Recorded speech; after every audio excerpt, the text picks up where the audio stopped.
Meus amigos, possam os bons espíritos nos ampararem todos com as bênçãos de Jesus, para que tenhamos uma noite de bons estudos. Queremos, já se vai para os tempos passados, uma crítica que foi muito atirada contra os espíritas, que dizia que entre os espíritas reina uma menor cultura. Não obstante, o espiritismo surgiu em Paris, em meados do século XIX. Paris é essa capital francesa que, à época, era o centro da cultura mundial. E o espiritismo veio através das mãos de um mestre da Sorbonne, o professor Rivel, que preferiu usar o pseudônimo de Allan Kardec para a obra espírita, para separá-la da obra do pedagogo Rivel, professor Rivel, não misturando uma coisa com a outra. O espiritismo está contido em uma riquíssima biblioteca composta de milhares de títulos, o que demonstra um caminho de intelectualidade. Então, quando alguém diz que no meio espírita reina uma menor cultura, é no mínimo uma flagrante desinformação ou má fé. Quando uma pessoa se torna espírita, ela começa a ler muito, porque o espiritismo tem muito a transmitir e termina por intelectualizar essa pessoa através de uma rica coletânea de livros os mais nobres possíveis. E eu, para ilustrar esse ponto, lembraria uma palestra que eu assisti na minha adolescência. Eu costumava, quando jovem, ir assistir as palestras públicas da Federação Espírita Brasileira no Rio de Janeiro, Avenida Passos, número 30, e ali apareciam homens muito cultos, muito preparados, e que nos traziam palestras muito ricas. E nesse dia foi um professor do Colégio Pedro II, e ele narrou por que se tornou espírita. Dizia ele na sua palestra que ele residia num casarão tradicional do bairro da Tijuca, que tinha um grande pomar ao fundo e um grande jardim à frente. E a família tinha um jardineiro que cuidava de tudo durante muito tempo. E um belo dia esse jardineiro pediu as contas, porque foi aprovado no concurso da Light e fez um curso de motorneiro de bonde. E agora teria uma profissão melhor do que de jardineiro, uma garantia social melhor. O professor, depois de alguns dias, foi ao ponto, pegou o bonde, sentou-se no banco da frente, e quem estava pilotando o bonde, senão justamente o jardineiro. Então foram cumprimentos, abraços, e ficaram conversando. A viagem levava uns 45 minutos. E o professor, trocando ideias com aquele motorneiro de bonde, aquele ex-jardineiro, ele ficou impressionado com a fluência verbal, a riqueza de conceitos, a cultura, a correção vernacular. Então ele, ao final, no ponto final, perguntou: mas, senhor fulano, eu noto no senhor uma coisa diferente, o senhor está falando tão bem, assuntos tão importantes. Aí ele deu uma risada, disse: é, meu amigo, é porque agora eu sou espírita. E realmente, meus amigos, é isso que acontece. O brasileiro, de um modo geral, não é muito chegado na leitura. Leia assim um livro por ano. O espírita lê um livro por semana, às vezes por dia. Aqueles mais chegados na leitura. Na biblioteca espírita nós encontramos livros variadíssimos para todos os gostos. Livros para jovens, livros para criança. Os romances espíritas são um deleite. A gente pega um romance espírita, e eu sempre aqui me refiro a Paulo e Estevão, que conta a história de Paulo de Tarso e a importância de Estevão na missão de Paulo de Tarso. É um livro que você, quando lê a última página, você volta para a primeira para ler de novo.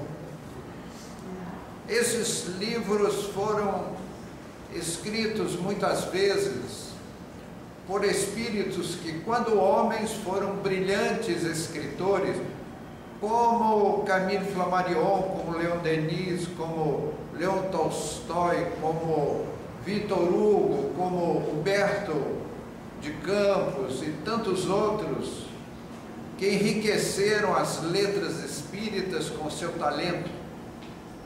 Então, o livro espírita, meu amigo, que é aquele deleite, enriquece as nossas vidas. Nós nos perguntamos o que seria de nós sem o livro espírita. O espiritismo tem muito a informar, muito a esclarecer, e necessita realmente de muitos livros. A gente começa, e o correto seria ler primeiramente os livros da codificação e depois os livros mediúnicos. Mas só que a gente, quando começa a ler o Nosso Lar, aí acaba lendo os Mensageiros, Entre a Terra e o Céu, os Mensageiros e uma série de outros livros da obra de André Luiz. Mas não nos esqueçamos dos livros básicos que são essenciais e esclarecedores. Pessoalmente, eu gosto muito daquele livrinho que é o Espiritismo, que ele faz uma luz, você põe os pés no chão para estudar a doutrina. No meio espírita, nós temos muitas associações de classes. Nós conhecemos, todos nós, a Associação dos Médicos Espíritas, a Associação dos Jornalistas Espíritas, a Associação dos Delegados Espíritas e, ultimamente, a Associação dos Juristas Espíritas. Tem tomado uma dimensão, uma proporção muito grande. Em 2004, exatamente no dia 5 de junho de 2004, realizou-se em Porto Alegre, no Rio Grande do Sul, o primeiro encontro de juristas espíritas, com 328 delegados integrantes do evento, que foi realizado no auditório da Justiça Federal de Porto Alegre, fora do meio espírita, o que foi muito bom. Naquele interessante conclave, compareceram muitos intelectuais da área jurídica, que trouxeram temas espíritas muito interessantes, como espiritismo e direito, como justiça divina, como o processo judicial de Jesus Cristo,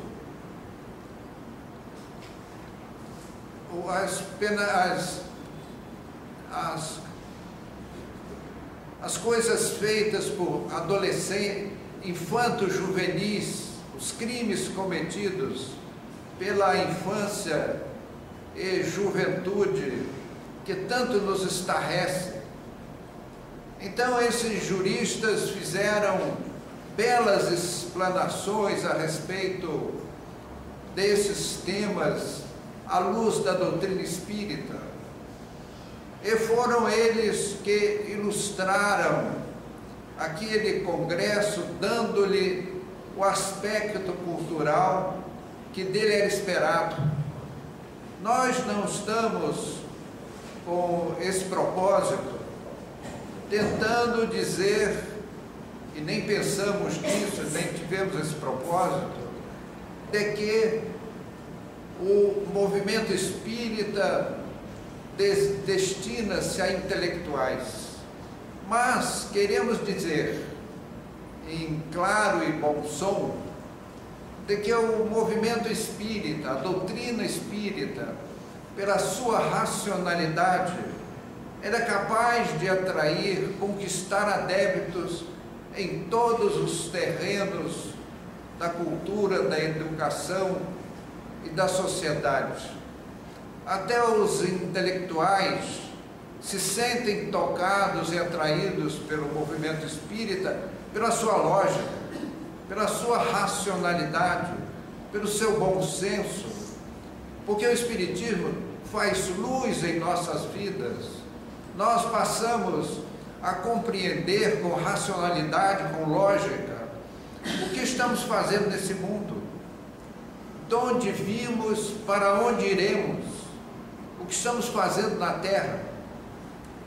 É a grande pergunta que paira na cabeça de toda a nossa humanidade de 7 bilhões de habitantes. Pergunta-se ao indivíduo: o que você está fazendo na Terra? Como ele não sabe responder, ele passa a viver para os sentidos, para as conquistas humanas, direciona os seus dias para os interesses menores e principalmente ganhar dinheiro, os prazeres físicos.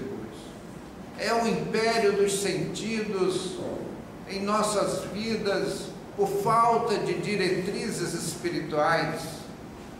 As solenidades religiosas, as teses religiosas, teóricas e puramente históricas, não preenchem os corações que buscam orientações mais seguras que a doutrina espírita oferece com bastante vigor. Então, meus amigos, o trabalho espírita é capaz de conquistar as pessoas que de boa vontade se tornam estudiosas da mensagem espírita. Como dissemos, o Espiritismo tem também em sua seara pleiades de intelectuais cujos nomes, cujos títulos nós nos recusamos citar.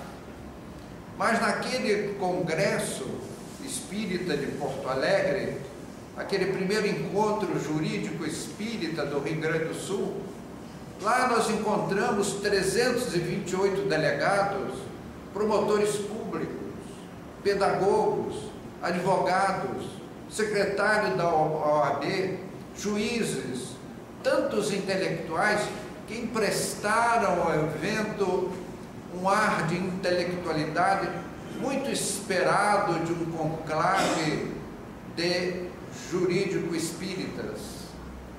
Mas, como dissemos, o Espiritismo não foi feito com exclusividade para os intelectuais, embora eles sejam com muito carinho recebidos do nosso meio espírita. Vimos com muito vigor que o Espiritismo cresce muito mais entre os homens do povo, entre os homens simples, que vão compreendendo a doutrina e fazendo a sua profissão de fé. Eu narraria para os amigos um episódio, uma experiência pessoal. Há muitos anos eu fui convidado a fazer uma palestra num centro espírita, num bairro distante aqui de São Paulo. Lá chegando, era uma região modesta. O presidente do centro era um filho da África, um senhor negro, cabelos grisalhos, muito simples, um pedreiro. Tinha em suas mãos calejadas pelo cimento e a cal. Era um homem simples, rústico.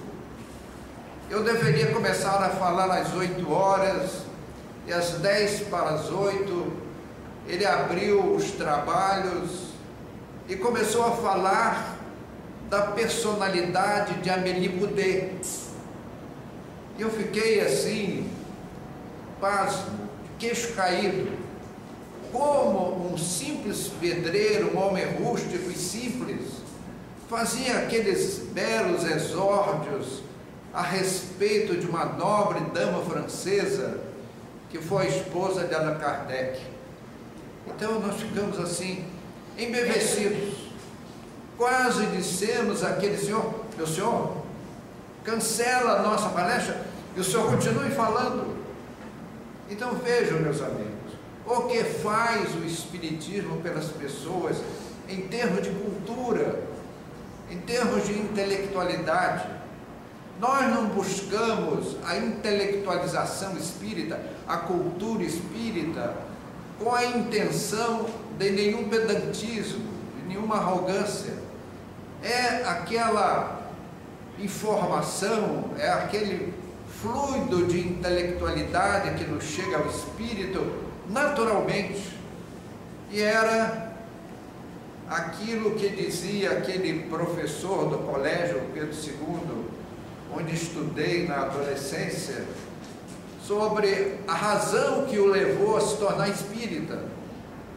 Ele voltou para casa depois de um dia de aulas e resolveu ir a uma livraria e comprou o Livro dos Espíritos de Allan Kardec e começou a ler, sem nenhum compromisso. E ele foi caindo do céu na terra. Ele já tinha ouvido esta crítica de que os espíritas são pessoas de menor cultura. Meus amigos, não é verdade. A cultura espírita é riquíssima. Nós vemos nas livrarias espíritas os livros de filosofia, os livros sobre ciência, os livros espíritas sobre religião, sobre história, sobre poesia, sobre cultura, e assinados pelos maiores intelectuais da história, que nos trouxeram suas mensagens, debruçando-se na pena dos médiuns psicógrafos. Vejamos que Victor Hugo, que foi sem dúvida o maior escritor da humanidade, tornou-se espírita. Ele passou um drama com a morte por acidente de barco no Rio Sena da sua filha, e ficou constrangido, massacrado com o falecimento por uma forma trágica da sua querida filha. Eis que numa reunião, por acaso, surgiu uma médium, e eis que ela escreve uma carta assinada por Leopoldine Hugo para o pai, escrevendo com todos aqueles detalhes que só a família conhecia, todas aquelas características da sua personalidade. E Victor Hugo caiu do céu na terra, tornou-se espírita. Meus amigos, é justamente entre os homens mais simples, como nos diz a doutrina do Evangelho, bem-aventurados os simples. São essas pessoas que muitas vezes, e a gente lê na imprensa espírita, hoje os juristas espíritas fazem eventos, reuniões, congressos, conclaves. Há um esforço desses intelectuais para divulgar a doutrina, porque é uma doutrina, meus amigos, que não é uma mera teoria de alguém inteligente. A mediunidade, meus amigos, consegue ser aquele elo de união entre os homens e os espíritos. Sempre falamos aqui de Chico Xavier. É possível admitir que aquele moço pobre, nasceu pobre, viveu pobre, morreu pobre, tem escrito 400 e tantos livros, 400 e tantos best-sellers. Uma pessoa que tinha o 4º ano da escola primária, da escolinha da prefeitura da sua cidade natal, em que a professora era professora porque sabia um pouco mais que os alunos. E esse rapaz surpreendeu o mundo, escrevendo de maneira extraordinária. Na obra de Chico Xavier nós encontramos 328 poetas.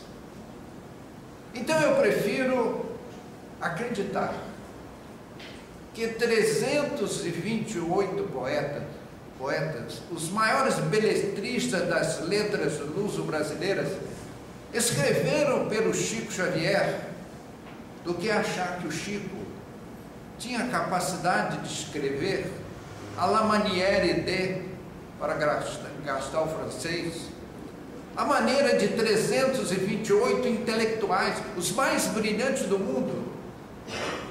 Então eu prefiro, na minha humildade, acreditar que Chico Xavier prestava o seu braço mecanizado pela mediunidade, para que os espíritos escrevessem com a sua própria letra. O braço do Chico era aquele, como dizia Humberto de Campos, aquele novo porta-canetas, através do qual ele era capaz de se comunicar com os homens. As obras de Humberto de Campos, pela pena de Chico Xavier, meus amigos, é um deleite. É uma delícia ler Humberto de Campos póstumo. Ele faz, como jornalista que foi, reportagens. Ele faz uma entrevista com Marilyn Monroe. E a gente descobre que Marilyn Monroe não se suicidou. Ela cometeu um equívoco. Foi um suicídio involuntário.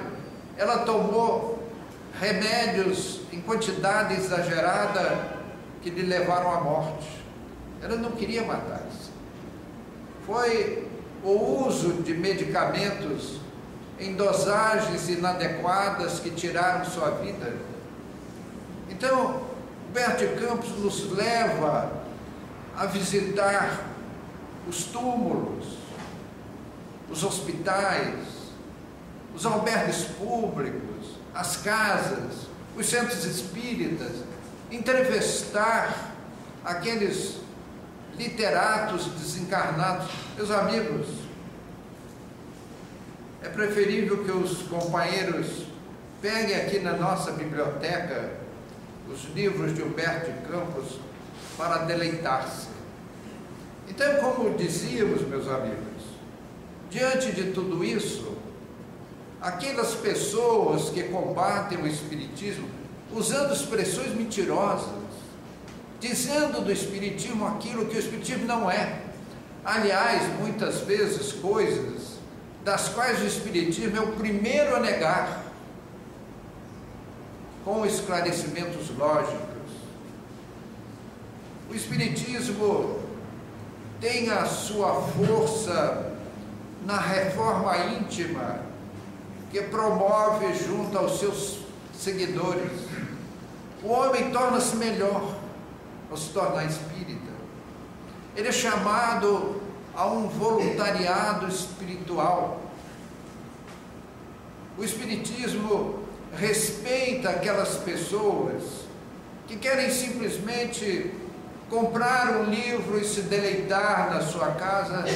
É aquele espírita daquela poltrona gostosa, excursionando nos belos romances espíritas. Viajar com Emmanuel pela velha Palestina, pela velha Roma, há 2000 anos, quando ele foi o senador Públio Lentulus, 50 anos depois, quando ele volta como escravo Nestor, mostrando que ele desceu dos píncaros do Senado romano para ser um simples escravo. Então, que é delicioso, gostosíssimo, ler abundantemente os livros espíritas, os romances espíritas. Não nego, estou aplaudindo de pé aqueles que se deleitam com esta bela literatura. Mas gostaria de lembrar os livros básicos da codificação, que não podem ser esquecidos, que precisam ser estudados. Então, meus amigos, no movimento espírita, falávamos de um voluntariado espiritual. Qualquer pessoa no movimento espírita pode se dedicar a dar passe. E aqui vai um comentário que nos passam os nossos instrutores espirituais. Quando alguém se propõe a fazer um curso de passe e participar como médium passista, a espiritualidade logo coloca junto a este médium um magnetista desencarnado, para que esse irmão especializado, meus amigos, é um grupo de espíritos que vem da colônia em absoluto silêncio e que chegam naquele recinto do passe e que se concentram seriamente no trabalho a realizar. E o médium passista ganha um diretíssimo amigo que passa a dirigir o seu trabalho. Para nós, cidadãos terrenos, é uma postura meio pouco simpática, mas eles são compenetrados no trabalho a realizar. Vão lá nas entranhas orgânicas dos pacientes para remover resquícios fluídicos que poderiam levar o indivíduo a uma mesa cirúrgica ou uma internação hospitalar. Então é feito um trabalho profilático prévio pela saúde do paciente. Então qualquer companheiro, você quer exercitar a mediunidade, dê passe, doe-se do passe. Esse é um dos voluntariados espirituais a que nós espíritas somos chamados e ganhamos imensamente com isso. Meus amigos, todo bem vem de Deus, e o bem que nós fazemos em nome de Deus, a nós fazemos. Quando oramos por nós, é um gesto às vezes egoístico, mas quando oramos pelo nosso próximo, engrandecemos-nos espiritualmente.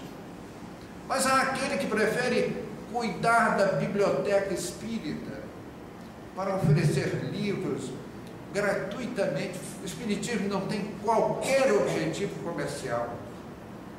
Mas há aquele que prefere cuidar dos livros novos para aqueles que procuram a livraria para a compra de livros novos. É também um voluntariado espírita.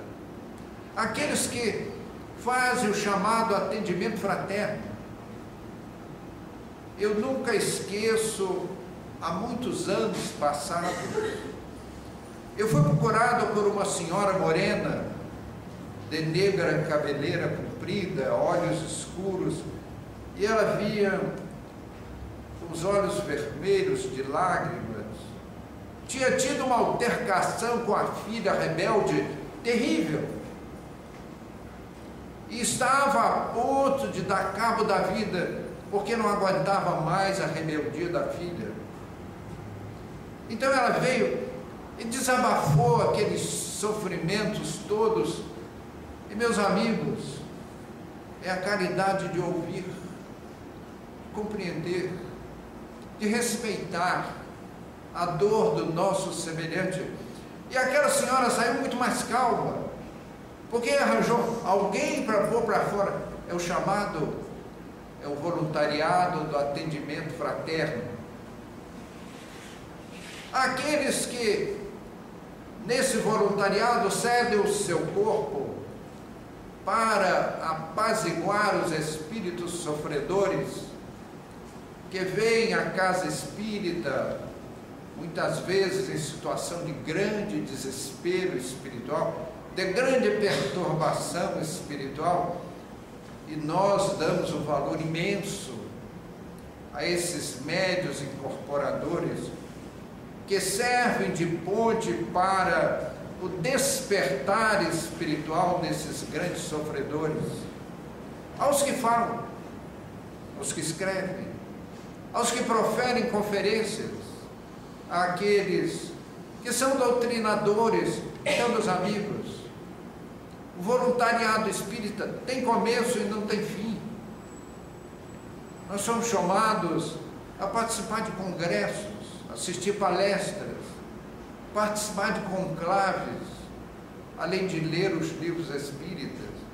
Então, meus amigos, tudo isso o Espiritismo faz a bem da nossa humanidade. Jesus segue à frente do nosso movimento. E quando alguém vem combater o Espiritismo, está combatendo o progresso da própria humanidade e menosprezando a obra do Cristo. É por isso que nós fazemos o nosso humilde trabalho, seja onde for, lembrando sempre a mensagem do Evangelho já citada: bem-aventurados os simples. Meus amigos, se nós ficarmos lá nos bares, tomando cerveja, passeando por todos os lugares prazerosos, gozando a vida, nos perguntamos o que será do nosso amanhã espiritual. É aquela parábola dos talentos de Jesus. Então, tudo o que recebemos, o corpo físico que recebemos na terra, é uma dádiva divina para nós sermos úteis a nós mesmos através do nosso semelhante. Então, meus amigos, a mensagem espírita é um convite ao coração do homem para que se alinhe com o Evangelho do Cristo, para que Jesus, esse mestre insigne, esse companheiro, esse irmão mais velho, cujas luzes, cujas expressões espirituais estamos longe de compreender. Tudo que imaginarmos da grandeza de Jesus, ele está muito além da nossa imaginação, mas caminha lado a lado conosco como um dileto amigo que nos ama, que cuida do nosso progresso e nos permite encararmos lutas titânicas para a nossa emancipação espiritual. Que Jesus nos inspire, nos guarde, nos abençoe nessa noite, que assim seja. Muito obrigado.